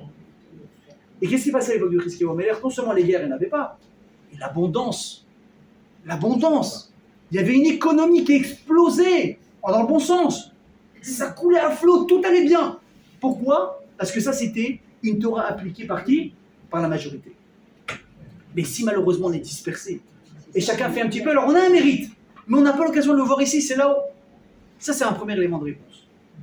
Maintenant, le Rambam, il va dire quelque chose de différent. Et Béhémet, c'est extraordinaire ce qu'il dit le Rambam, le Maïmonide. Je vais vous lire le texte, écoutez bien. Il dit, on dit tous les matins dans la prière, pour ceux qui ont l'habitude de faire ce qu'on appelle la pticha, les corbalotes, avant Odou. Ouais, il y en a pour certains, ils disent 8h moins le quart, prière. Attends, c'est à quelle heure Odou? 8h. Ah d'accord, le premier quart d'heure, il n'existe pas. Vous savez ce qu'on dit là-bas? Regardez ce qu'a dit Masichet Shabbat. Elou devarim she'adam ochel mipirotem ba'olam hazeh, va'keren kayemet lo la'olam haba. Je vous donne 10 secondes pour éteindre les téléphones. Merci beaucoup. Ça arrive, tout va bien. Qu'est-ce qu'il dit la Gemara? Elle dit quels sont les mitzvot qu'un homme va garder le capital là-haut mais il va manger les fruits, l'usufruit déjà ici. Écoutez, on aurait pu imaginer, Philippe, tu t'es levé honnête. Quoique oui, honnête, ça fait partie, mais bon. Peut-être des grandes mitzvot. Écoutez ce qu'il dit. Kibboud Avaim, respecter les parents. Gimelut Rasadim, ça fait du chesed. Ashkamet Bet Midrash Shacharit Darvit, c'est parti à Tfilah le matin et le soir. Achnasat Ochim, ça fait rentrer des invités chez toi. Je vous l'ai déjà dit, je vous le répète. C'est quoi Achnasat Ochim? C'est pas tu invites ton beau-frère, ta soeur parce que tu kiffes avec eux et ton meilleur ami qui est venu de France pendant 2 semaines. C'est que tu invites des gens que tu connais pas forcément, qui sont pas forcément les plus agréables, mais tu sais que le gars que si tu n'invites pas, il est dehors. Je vous ai raconté une fois que ça m'est arrivé, n'est-ce pas? Je vous ai raconté l'histoire à moi. Non, je vais la rappeler. Un jour j'étais à la synagogue. J'ai dit peut-être que c'est la seule fois dans ma vie où j'ai fait une Achnasat Ochim. Pourtant j'ai reçu du monde chez moi. J'étais à la synagogue et il y avait un type, peut-être comme dans toutes les synagogues, il y avait des gens un petit peu spéciaux. Je crois qu'il sort un peu du lot, le gars il parle bizarrement, ils sont pas toujours très bons. Et voilà, c'est pas forcément celui que tu veux fréquenter et encore moins que tu veux faire rentrer chez toi. Mais bon, un gentil monsieur, il vivait seul, jamais marié, à un certain âge, je dis plus quel âge. Et un jour, je le croise à la sortie de la synagogue, c'était vendredi soir, je me rappelle. Et il me tend un petit vartoit que j'avais l'habitude de prendre un feuillet. Et Shabbat Shalom Toda Rabba. Et là, il me dit ah, Yitro, un type qui s'appelait Yitro, il me dit ah, il n'est pas là ce Shabbat, donc j'ai pas où aller ce soir. Donc je vous fais la scène, hein. Donc il est là devant moi, il me tend la feuille et moi je suis comme ça, il me dit ça. Donc je récupère la feuille, je le regarde, je bug un petit peu et je réagis pas, parce que je m'attendais pas du tout à ça. Et je réponds pas. Et là, il répète, il dit ouais, il n'est pas là, donc j'ai pas où aller ce soir. Mais non, ça allait tellement vite que sur le moment j'ai été perdu. Et j'ai pas su comment réagir et j'ai dit c'est triste, il y a un mec qui est venu parler et lâchement je suis parti. Wow. Bon, l'histoire n'est pas terminée, hein, je vous rassure, sinon je l'aurais pas raconté. Et là je suis en train de marcher, j'ai peut-être fait je sais pas, une dizaine de pas. Enfin, je vous dis encore une fois, des fois c'est compliqué de faire rentrer des gens peut-être auxquels on n'a pas confiance, des enfants, etc. Là je m'arrête. Je me dis attends. Il y a un type qui t'a dit 2 fois. Il n'a pas où être ce soir. Alors, c'est pas un mardi soir ou un match de foot. C'est Shabbat. C'est Shabbat. Moi, je me rappelle quand j'étais à la Yeshiva, pour moi, ils habitent en France, moi j'étais à la Yeshiva, et tous les Israéliens, ils rentraient chez eux Shabbat quand ils voulaient, et moi j'étais dépendant des invitations à droite, à gauche, et des fois j'étais un peu seul à la Yeshiva. C'était l'angoisse à l'entrée de Shabbat. L'angoisse, j'avais pas envie. Moi qui aimais les ambiances, les chants, les belles tables, je mangeais du pain dans la trina avec un poisson, je me dis pas la tête du poisson. Tu dis la vérité, c'est pas top quoi. La Yeshiva, attention, c'est où les extrêmes? C'est où tu perds 20 kilos ou tu prends 20 kilos. C'est comme ça. Ok? Et je me suis arrêté, je me suis dit, je me suis dit, tu te rappelles quoi, toi quand tu étais seul à la Yeshiva, tu pries pour que quelqu'un veuille bien t'inviter Shabbat. Une invitation, c'était comme un ticket de loto. Moi, quelqu'un m'a invité dans l'histoire, je vais avoir une ambiance de maison Shabbat. Je vous dis pas comment quitter la maison, ça fait du bien, ça vous ouvre l'esprit, ça vous rend indépendant, ça vous fait apprécier. Alors, je ne dis pas quand je rentrais à la maison, mais j'embrassais les pieds et les mains de mes parents. Il y a une maison, il y a à manger, je me rappelle, j'ouvrais, il y a la bouffe dans le frigo, c'est incroyable, c'est magique, c'est extraordinaire, ça nous permet de réapprécier les choses, les petites choses, les choses simples de la vie. Et je me suis arrêté. Et j'ai commencé à réfléchir, oui, mais il est comme ci, il est comme ça. J'ai dit, stop, arrête de réfléchir. Stop, arrête de réfléchir. J'ai fait demi-tour. Je suis parti le voir. Je lui ai dit, excuse-moi, Eli, écoute, j'étais pas très concentré, machin, etc. Ça me ferait plaisir, Baruch Haba, viens à la maison. Qu'est-ce qu'il me dit? Ah non, je t'ai dit ça comme ça, mais t'inquiète pas, hein, j'ai où être, hein. Évidemment, il sauve sa fierté, le gars. Moi, j'ai loupé le coche. Donc maintenant, va rattraper l'histoire. Donc je lui dis, mais non, mais t'as pas compris, mais je sais très bien que tu as où être, mais ça me fait plaisir, tu viens à la maison, t'as jamais eu l'occasion, t'es toujours invité. 2 fois, 3 fois, à la fin, il me fait la tova d'accepter. Ouais. Un partout, il n'y a aucun problème. Je le ramène à la maison, tchic-chac, on rajoute un couvert, comme si de rien n'était. Et là, je découvre une personne extraordinaire. Le type, il a des manières. Il mange, on dirait je sais pas, un lord anglais. Il mange, il a des manières, il s'essuie la bouche, il est propre, il parle pas pour rien, il est intelligent. Je respecte. C'est pas possible, c'est pas le même type que tout à l'heure. Il me raconte sa vie, son père il était médecin, et ses frères ils sont mariés, et lui, bon, il a eu ça, il a pas réussi à s'en sortir, il a eu un petit problème, un petit handicap, En fait, tu vois que tout prend forme. On a passé un super moment. Et finalement, il est reparti. Et je me suis dit, c'est peut-être la première fois dans ma vie que j'ai fait Akhnasat Ochim. Peut-être c'est la première fois de ma vie, avec toute l'étape que j'ai pu ouvrir, et tu reçois, et tu dépenses 4000 shekels, et tu organises la Iloula de celui-là, et tu invites tes potes, et tu invites ça, et tu invites ça. Tout ça, tu fais pour qui en fait? C'est pour toi. Tu l'as pas fait pour lui. Akhnasat Ochim, c'est pour lui. Donc ça fait partie des mitzvot où on te dit que quoi? Que l'usufruit, tu vas l'avoir ici. Ok? On continue. Ensuite, il y a quoi? Bikur Cholim. C'est voir rendre visite aux malades. Maintenant, c'est pas obligé d'aller voir, entre guillemets, une personne que tu connais pas à l'hôpital. Ça, c'est difficile, mais c'est une très grande mitzvah aussi, parce qu'il y a des gens, sachez, qui sont seuls. Qui sont seuls. Une personne, elle est âgée, d'accord? Il s'est fait mal, il s'est tombé, il s'est cassé le col du fémur, le cou, le machin, le pauvre, il est hospitalisé pendant 2 mois, il n'y a personne qui veut nous avoir. Vous imaginez la déprime qu'il doit avoir? Et là, il voit quelqu'un qu'il ne connaît pas. Il te dit bonjour, tu amènes une petite boîte de chocolat, une petite bouteille de, je sais pas, de jus de fruits. Tu t'assois avec lui, tu parles avec lui, une demi-heure. Tu l'as fait revivre, tu l'as éclairé sa semaine. Sa semaine. Alors imaginez quand c'est pire, quand c'est des amis ou de la famille, non mais tu comprends. Je veux même pas imaginer quand c'est des parents qui se sont fait mal, qui sont en galère, et tiens le fils ou la fille qui dit quoi? Non mais maman tu comprends, on est débordés là, et les petits, c'est la rentrée, c'est les vacances, c'est compliqué. La Esther, Dieu nous en préserve des choses comme ça. Bikouchouli, Akhnasat Kala. Tu vas aider une Kala à se marier. Alvayatamet. Tu vois, il y a une personne, voilà, il y a personne qui vient pour assister à sa levaya. Des gens, vous avez vu malheureusement tous les soldats qu'on a perdus, des fois on dit voilà, il y a 3-4 personnes à la levaya, venez faire kavod, venez, soyez présents. Ça fait kavod au maître, ça fait kavod à la neshama qui monte chaque Kadosh Baruch Hu. Et dernière chose, c'est quoi? C'est quoi? C'est également de faire le shalom, la paix, entre des personnes qui se sont disputées, des amis, et à plus forte raison, un couple. La Torah te dit que si tu fais tous ces genres de mitzvot-là, qu'on vient d'énumérer maintenant, le Sachar, il est en haut, le capital, mais surtout le mérite, il est où? Il est en bas. Il te dit le Rambam, tu sais pourquoi? Parce que Hachem, il te fait mida qui n'est qu'une mida. Mesure par mesure, c'est-à-dire quoi? C'est-à-dire que toi, tu t'es investi pour rendre plus agréable la vie de quelqu'un ici, dans ce monde ici-bas. Qu'est-ce qu'il va faire avec le Baruch Hu? Ta vie aussi à toi ici-bas, il va la rendre plus agréable. Vous avez compris? De mettre les téfilines, c'est très bien. Mais c'est une mitzvah en fin de compte entre qui et qui? Entre moi et le bon Dieu. Ça va aider avec le voisin, avec ma famille, avec mes gosses. Mais quand tu t'efforces de faire du bien autour de toi, alors là, qu'est-ce qui se passe? Hachem, il te dit, moi aussi, je vais t'aider. Et c'est ça la différence. Les mitzvot spirituels, la récompense plus, elle est où? Elle est là-haut. Parce que c'est Ben Adam la Makom. Mais quand tu fais des mitzvot qui concernent la vie du quotidien, alors le Sahar, il va être où également? Il va être là. Écoutez bien une histoire vraie qui s'est passée. On raconte qu'il y avait une personne à Kfar Chabad, c'est pas très loin d'ici, en Israël, qui a vécu jusqu'à l'âge de 108 ans. On va dire qu'il avait un certain âge ou pas sur celui-là? Je vais pas vous lâcher avec ça. Oui, là, on peut le dire. 108 ans. Mais non, c'est pas possible. Il a un réchouti à mime extraordinaire. On dit, mais d'où tu as un mérite pareil? Réponse, mon père lui aussi l'a vécu très très longtemps. D'accord, tu vas pas avancer, il n'y a pas une génétique qui fait qu'on vit plus ou plus longtemps, c'est Hachem qui décide. Écoutez bien l'histoire. Il dit, mon père, il était Bal'an. Vous savez ce que c'est Bal'an? Il était responsable des bains publics. Ok? Des bains publics. L'eau chaude, l'eau froide, machin, etc. Et apparemment, moi j'ai pas connu cette époque, mais apparemment c'était aussi le rôle du responsable. Quand quelqu'un il se baignait et qu'il avait besoin, il prenait un seau et il pouvait aussi lui jeter un peu d'eau chaude. Vous savez, comme aujourd'hui on prend un bain chaud comme ça quand on est un peu fatigué, machin, ça fait du bien comme ça sur les épaules. Il prenait comme ça et il jetait comme ça de l'eau chaude sur la personne. Qui venait dans ce bain public? Le Admour Azaken.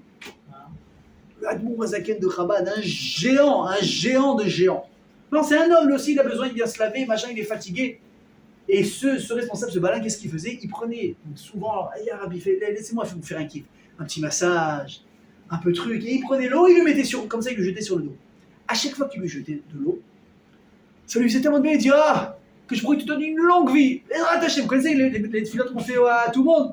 Hachem, il te donne ça, Hachem, il te donne ça, Hachem, il te donne ça. Je vous donne un conseil, hein. On vous donne des brachot, prenez-les. Il a dit il ne faut pas qu'à tes yeux la bracha de quelqu'un de simple, elle n'ait pas de valeur. Elle a beaucoup de valeur. Tu ne sais pas d'où ça peut venir. Donc imaginez quand c'est un grand qui le dit. Il a dit, écoute-moi, mon père, à chaque fois qu'il a lancé un seau d'eau sur l'Admour Azaken, à chaque fois il lui a souhaité quoi? Arichut Yamim. Arichut Yamim.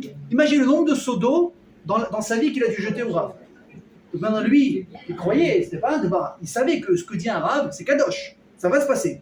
Mais il dit, attends, si je fais un calcul du nombre de seaux d'eau que je vais lui donner dans le dos, le nombre de fois il m'a dit Arichut Yamim, je vais vivre pendant 900 ans. Il s'est fait un peu long quand même. On touchait là. Donc qu'est-ce qu'il a fait? Il est parti voir l'Admour Azaken. C'est une vraie histoire. Le père, Khfif.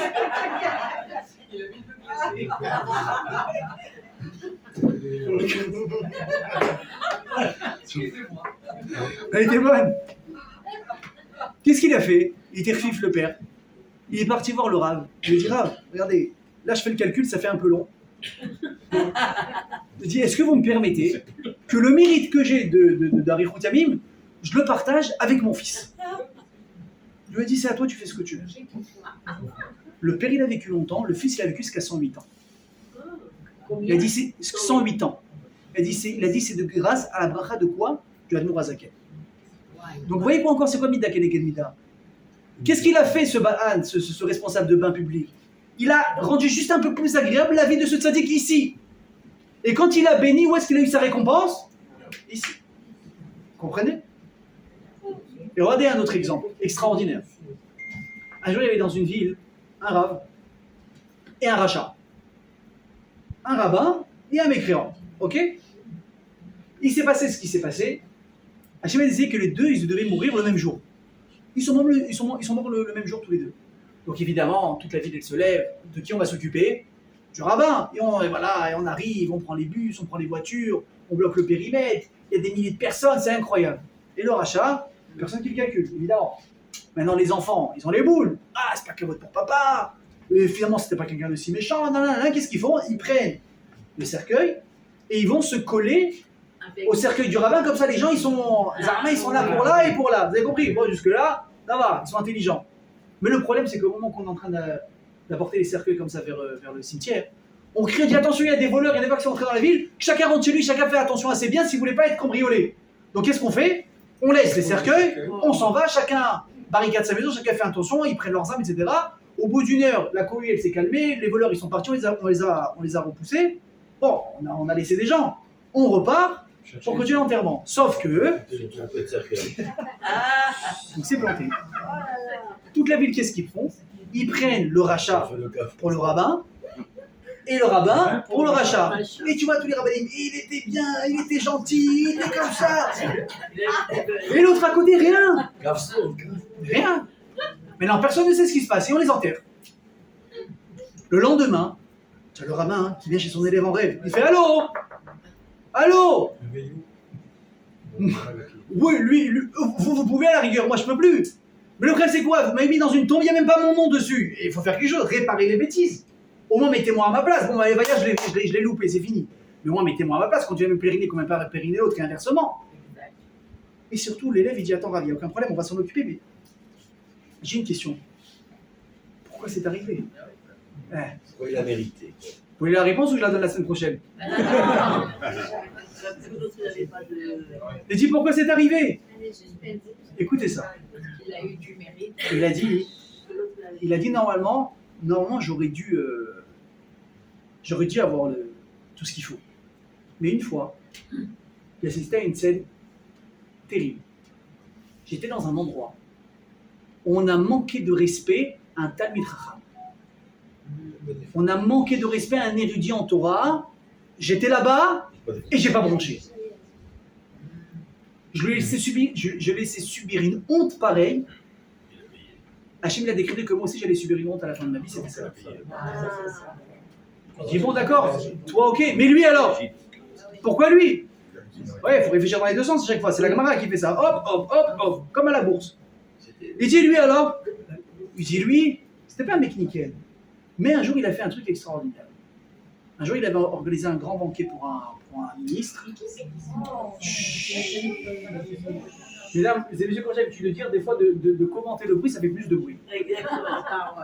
On a entendu, on laisse passer à Kol BCD. J'ai donné la route au début, il y en a qui ont entendu, il y en a qui sont arrivés en retard à Kol BCD, on juge les cas. Il dit lui alors, un jour il avait fait un grand banquet pour un ministre. Alors t'imagines, les traiteurs, le nôtre en cachette, une folie. Mais quoi? Au dernier moment, ça a été annulé. Donc il s'est dit, bon, je vais prendre la bouffe pour la maison, je vais congé, je vais donner à mes amis. Au dernier moment, ce type, c'est un juif évidemment, il s'est repris, il a dit, non, personne touche. Maintenant, tu as sur la table, tu as 400 shekels la mana, 400 shekels l'assiette. Il dit, non, prenez tout, vous donnez aux pauvres de chez nous. Le type, qu'est-ce qu'il a fait? Imaginez les pauvres qui crèvent de faim, qui sont là à demander à tzedaka, à droite, à gauche, ils attendent les paniers de Pessah, les paniers de Shabbat, les ci, les ça. On leur a rempli le frigo, le congélateur pendant des semaines. Il les a remplis. Il leur a donné une existence. Ils méritaient une récompense avant de partir. Mais regardez la nuance, les finesses, c'est quoi? C'est que les deux qui avaient un compte à régler par rapport à ce qu'ils ont placé ici, ils ont été récompensés ou punis ici. C'est pas incroyable? Donc, ça c'est par rapport à là. Ça c'est par rapport au mérite qu'on a ici, oui ou non? Mais moi je vous demande, alors, le mérite qu'on a en haut, pourquoi est-ce qu'on n'en parle pas? Arouda, revient à la question. Pourquoi on n'en parle pas? Il y a forcément un truc qui ne va pas. Écoutez bien l'histoire. Elle est extraordinaire, on va parler du Sachar du Olam Haba. Un jour, il y avait une personne qui devait marier sa fille. Il n'avait pas beaucoup d'argent, ça arrive. Il est parti voir son rave. Il a dit, Rabbi, qu'est-ce que je fais? Je dois marier ma fille, la dot, machin. Je sais pas là, je veux la marier avec respect, avec classe. Il me dit, regarde ce que tu vas faire.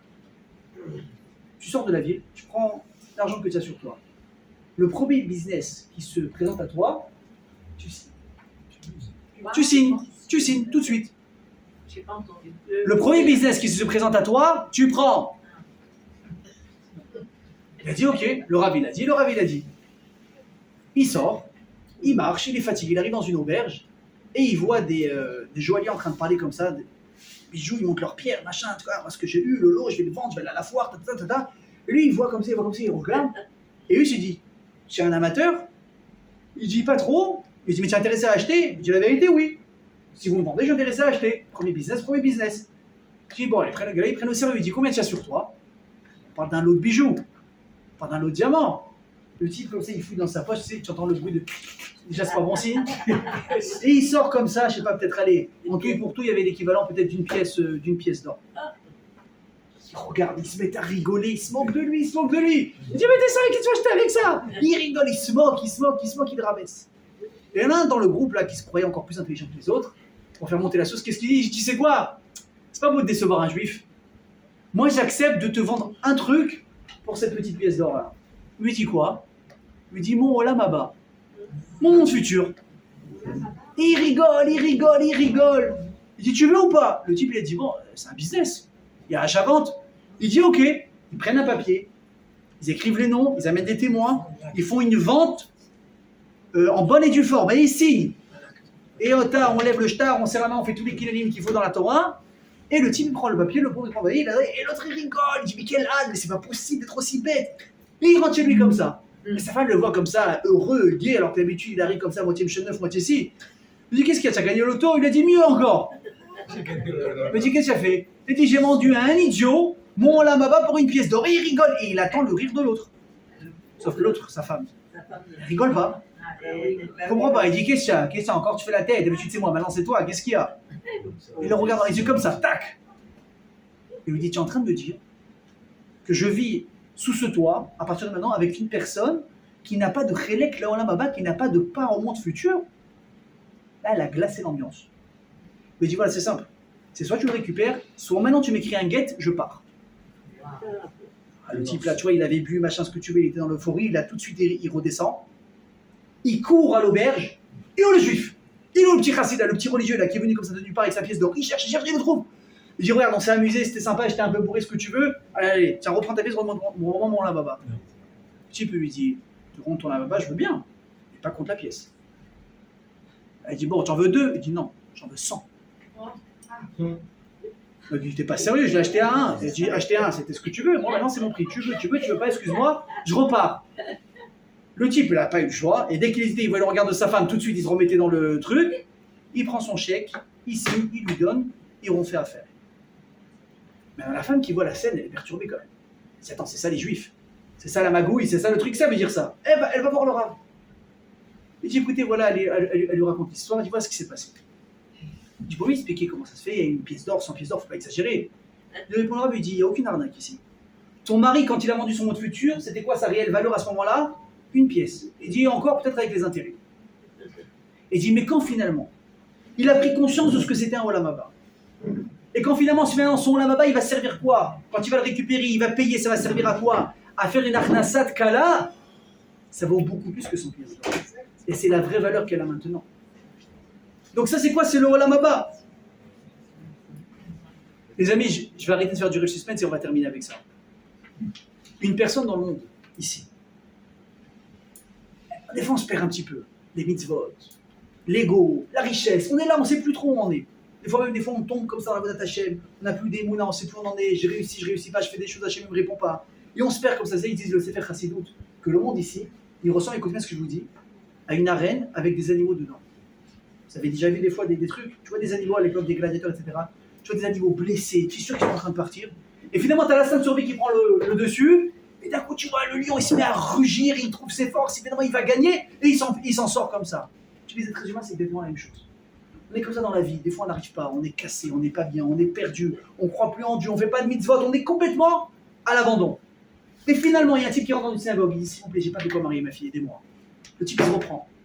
Il dit, le pauvre, il n'a pas de quoi marier sa fille. Il prend son chèque, il prend son chéquier, il dit, tiens, prends, je ne peux pas tout couvrir, mais prends le maximum. Vous savez ce qu'il dit, ce Razal? Une personne, quand elle fait du bien dans ce monde ici, il devient l'associé d'Akadosh Baruch Hu dans le monde. Il devient l'associé d'Hachem. Pourquoi? Parce que tu as fait du bien dans ce monde ici-bas. On a posé la question, mais pourquoi la Torah ne parle pas du monde futur? On en parle tellement. Réponse, écoutez bien ce que je vous dis, Akadosh Baruch Hu, il préfère le monde ici-bas que le monde futur. Qu'est-ce qu'il dit Masechet Avot? Écoutez bien. Écoutez bien ce que je vous dis. Yafé sha'achad betchuva u'ma'asim tovim ba'olam hazeh mikol chayei ha'olam haba. Je traduis. Ou c'est pas nécessaire? Si. Il dit Masechet Avot. Ça vaut plus le coup. Un instant. Écoutez bien ce que je dis. Sha'achad, c'est pas une heure. Sha'a, c'est un moment. Sha'achad dans ce monde de teshuva, de se repentir vers Hachem, et de ma'asim tovim, de faire des bonnes actions dans ce monde-là, que l'éternité dans le monde futur. Vous imaginez? C'est pas de la folie? Pourquoi? Parce que l'Olam Haba, mes amis, quelque part, peut-être vous connaissez ça ici maintenant, parce qu'à Natania, en général, on vient après la retraite. Et alors? La retraite. L'Olam Haba, c'est quoi? C'est la retraite. J'ai bossé, maintenant je me relaxe. Maintenant je me repose. Mais c'est quand l'action? C'est ici, là. Vous savez, je vais terminer avec ça. Elle dit la Gemara, elle ramène une discussion entre Beth Shammai et Beth Hillel. Vous connaissez ces deux maisons? Les maisons Shammai et Beth Hillel. Ok. Il y avait une discussion, est-ce que c'est bon finalement que l'homme il a été créé, ou bien finalement ça a été un projet un peu foireux? On n'aurait pas dû le faire. Une question ou pas? Parce qu'il y a des grands rabbins à l'époque, ils ont vu le monde de fou dans lequel eux ils vivaient, imaginez ce qu'ils auraient dit aujourd'hui. Et ils ont dit, mais finalement est-ce que c'est bon que l'homme il a été créé ou pas? Maskana, conclusion de la Gemara. Lo noach la'adam liot bara. C'était mieux que l'homme il soit pas créé. C'est pas agréable pour l'homme d'avoir été créé bémet. Il y a trop de galères, il y a trop de contraintes, il faut faire, il faut pas faire. On aurait mieux fait de ne pas le créer. Bon, tu dis, il a été, j'accepte à la rigueur. Mais j'ai un problème. C'est j'ouvre le Sefer Torah qui est derrière moi. Il y a marqué quoi? Qu'Hachem a créé le monde, Veinetov, et c'est bien, à la fin, qu'est-ce qu'il a vu? Quand il a vu tout ce qu'il a créé, qu'est-ce qu'il a dit après qu'il ait créé l'homme? Veinetov meod. C'est Hachem qui dit tout ce que j'ai fait, c'est parfait. Il n'y a rien à retoucher. Et toi, tu viens, tu me dis quoi? Ah, mais finalement, c'était un brouillon qu'on n'aurait jamais dû faire. Qui va pas. Alors on prend tout, mets-toi à la poubelle. Réponse extraordinaire. Noach, agréable pour l'homme d'avoir été créé, c'est pas forcément agréable. Aval quoi? Mais c'est tov meod. Mais c'est quand même très très bien. Parce que c'est vrai que c'est pas forcément confortable de vivre ici. Il y a des contraintes, il y a des galères, il y a des épreuves, il y a des hauts, il y a des bas. Mais Hachem te dit, mais moi c'est ça que j'aime. C'est pas là-haut, il n'y a plus rien à faire et tu sirotes des jus de fruits sous les cocotiers là-haut. Ça m'intéresse pas. Là-bas, c'est la retraite. Ce qui m'intéresse, c'est ici. Tu tombes, tu te relèves. Tu tombes, tu te relèves. Tu bailles ton Yitzhara. Tu es tombé à Koshbourou. Je t'aime, je reviens. C'est oui, cette femme, plus de 70 ans, 75 ans, elle a pris sur elle maintenant à cause de la guerre. À Koshbourou, maintenant, je me couvre la tête. Mais c'est de la folie. Yafé sha'achad ba'olam hazeh shel teshuva. Un instant de bonnes actions dans ce monde, plus que l'éternité. Or les amis, on va terminer avec ça. Le Olam Haba, qu'il existe. Vous ouvrez les livres, vous ouvrez beaucoup de choses, on en parle. Pourquoi la Torah, elle n'en parle pas? Parce que la Torah, elle te dit, je veux pas que tu te perdes. La vraie partie à jouer, c'est ici. Ton attention maximale, où est-ce que tu dois la mettre? Ici. Travaille, donne-toi. Parce qu'il y a fait Shachabazé Mikol Chaya Olam Haba. Si une personne elle vit comme ça dans l'imaginaire, on me raconte ça, on me raconte ça, et que le temps il passe, et ça passe très vite, 70, 80, 100 ans, ça passe très vite. Moi-même, j'ai déjà des cheveux blancs. Il y a un type la semaine dernière, il m'a regardé. Il m'a dit, ah, tu as pris des cheveux blancs.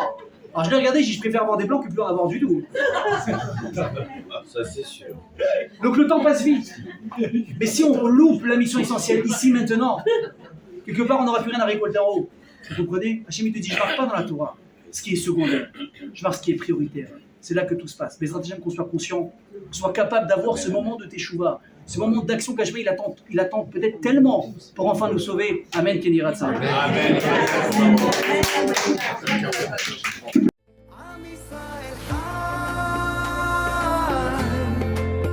אם לא נשכח